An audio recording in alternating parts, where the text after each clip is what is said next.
Assalamualaikum warahmatullahi wabarakatuh. Perkenalkan, nama saya Zakiatun Nufus dengan NIM C201241173 dengan dosen pengampu mata kuliah Manajemen Pemasaran Ibu Syarifah Alia.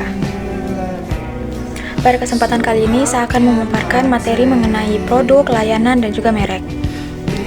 Kita masuk di materi pertama, yaitu produk. Produk adalah segala sesuatu yang dapat ditawarkan ke pasar untuk memenuhi kebutuhan atau keinginan konsumen. Produk juga dapat berupa barang berwujud dan juga jasa. Kalau barang berwujud itu contohnya seperti mobil, makanan, pakaian, atau smartphone. Kalau jasa seperti pendidikan, perbankan, dan juga transportasi.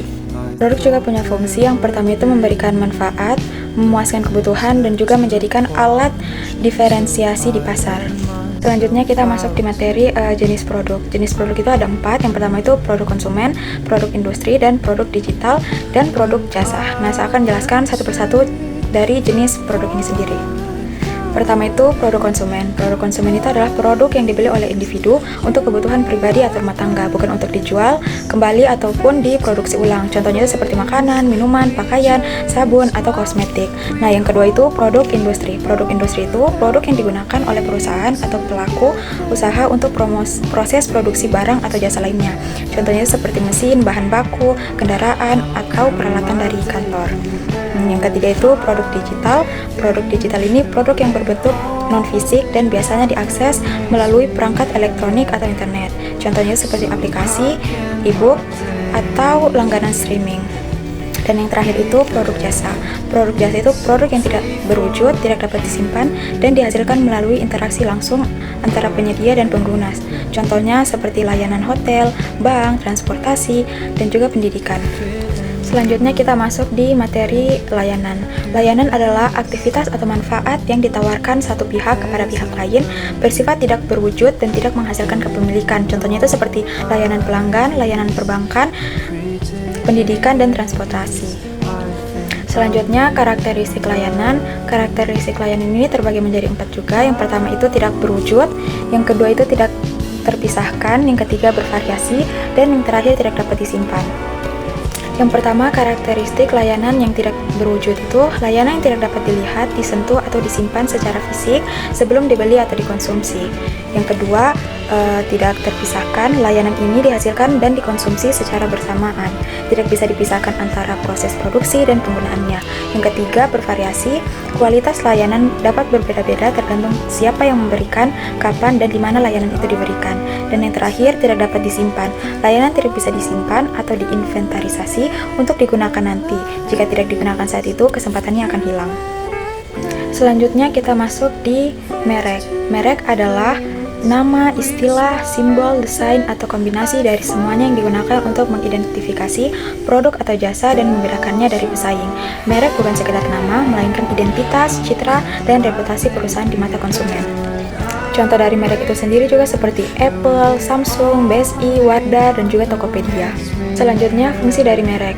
Yang pertama itu menciptakan kepercayaan dan loyalitas pelanggan.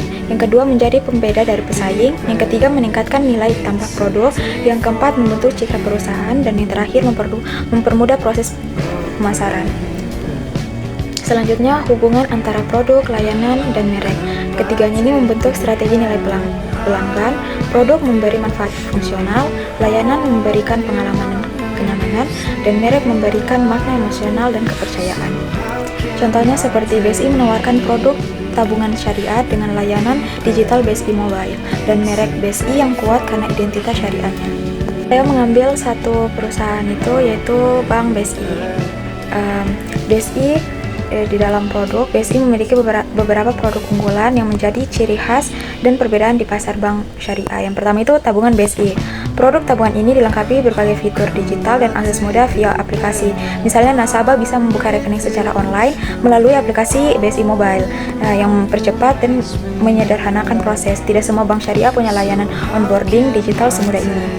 Terus yang kedua itu biaya UMKM. Produk BSI sangat fokus pada sektor UMKM sebagai inti dari strategi produk pembiayaan. Contohnya, hingga 20 Juni 2025, BSI telah menyalurkan pembiayaan UMKM sebesar 52,1 triliun, tumbuh sekitar 9,1% Produk juga membiayai mikro dari BSI, mencakup program seperti BSI Usaha Mikro dengan plafon mulai dari 2,5 juta sampai 50 juta untuk modal kerja, investasi atau kebutuhan konsumtif.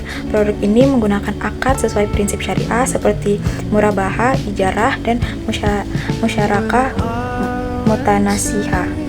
Selanjutnya itu BSI di layanan. BSI tidak dapat kompeten di produk, tapi juga sangat agresif dan inovatif dalam layanannya, khususnya digital seperti BSI Mobile.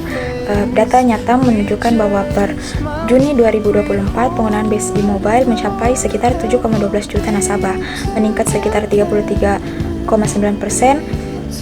dan juga transaksi melalui aplikasi ini sangat besar volumenya. Pada periode yang sama, jumlah transaksi mencapai 247,5 juta transaksi dengan volume transaksi sekitar 299 triliun. Selanjutnya, BSI di merek. BSI memosisikan diri sebagai bank syariah yang modern sekaligus spiritual. Strateginya adalah memperkuat brand awareness dengan menyeimbangkan nilai keagamaan dan kebutuhan finansial modern. Brand awareness BSI meningkat sekitar 5% hingga kuartal 2 2025 berdasarkan pembiayaan, pengembangan produk dan layanan, serta jangkauan layanan digital dan UMKM yang meluas. Mungkin itu saja yang bisa saya paparkan, lebih dan kurangnya saya mohon maaf. Wassalamualaikum warahmatullahi wabarakatuh.